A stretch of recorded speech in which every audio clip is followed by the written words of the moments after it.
മനുഷ്യന്റെ കൈകൾ, കടുംപാറ പൊട്ടിച്ചുടയ്ക്കുന്ന കൈകൾ, ചരിത്രങ്ങളെല്ലാം ചമയ്ക്കുന്ന കൈകൾ, പെരുങ്കാലചക്രം തിരിക്കുന്ന കൈകൾ എന്ന് കൈകളുടെ പ്രസക്തിയെക്കുറിച്ചാണ് കവി പാടിയത്. നമ്മുടെ കൈകൾക്കുണ്ടാകുന്ന മരവിപ്പുകൾ ആളുകളെ ഒത്തിരി ബുദ്ധിമുട്ടിലാക്കാറുണ്ട്. അതിന്റെ പ്രധാന കാരണങ്ങളിലൊന്ന് കാർപ്പൽ ടണൽ സിൻഡ്രോം എന്ന് പറയുന്ന ഒരു രോഗമാണ്. കൈയുടെ റിസ്റ്റ് ജോയിന്റിന്റെ മുകളിലൂടെ വരുന്ന മീഡിയൻ നെർവ് എന്ന് പറയുന്ന നാഡി ഞെരുങ്ങിപ്പോകുന്നത് കൊണ്ടാണ് അങ്ങനെ ഒരു അസുഖം ഉണ്ടാകുന്നത്. അതിന്റെ പ്രധാന ലക്ഷണങ്ങൾ കൈകൾക്കുണ്ടാകുന്ന ശക്തമായ തരിപ്പും മരവിപ്പും വേദനയുമാണ്. രാത്രി സമയങ്ങളിലോ ഫോൺ കൂടുതൽ ഉപയോഗിക്കുമ്പോഴോ ന്യൂസ് പേപ്പർ വായിക്കുമ്പോഴോ ബൈക്ക് ഓടിക്കുമ്പോഴോ ഒക്കെ ഈ കൈകൾക്കുള്ള മരവിപ്പ് കൂടാറുണ്ട്. കൈ താത്തിയിടുമ്പോൾ അത് കുറയാറുമുണ്ട്. അപ്പോൾ ഈ രോഗം വരാനുള്ള കാരണങ്ങളിൽ ഏറ്റവും പ്രധാനം ഒന്ന് റിസ്റ്റ് ജോയിന്റുകളെ ബാധിക്കുന്ന വാതരോഗങ്ങളോ അപകടങ്ങളോ ആർത്തവവിരാമമോ പ്രഗ്നൻസിയോ ഡയബറ്റീസോ തൈറോയ്ഡ് ഹോർമോണിന്റെ കുറവോ ഒക്കെ ആകാം.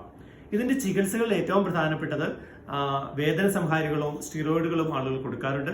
എന്നാൽ പോലും ഭൂരിപക്ഷം ആളുകൾക്കും ഈ ചെറിയൊരു ഓപ്പറേഷനിലൂടെ ഈ കാർപ്പൽ ടണൽ സിൻഡ്രോം എന്ന് പറയുന്ന രോഗത്തിൽ മീഡിയൻ നെർവിന്റെ ഞെരുക്കം മാറ്റിക്കൊടുക്കുകയും ആളുകൾ പൂർണ്ണമായും നോർമൽ അവസ്ഥയിലേക്ക് തിരിച്ചു വരികയും ചെയ്യാറുണ്ട്.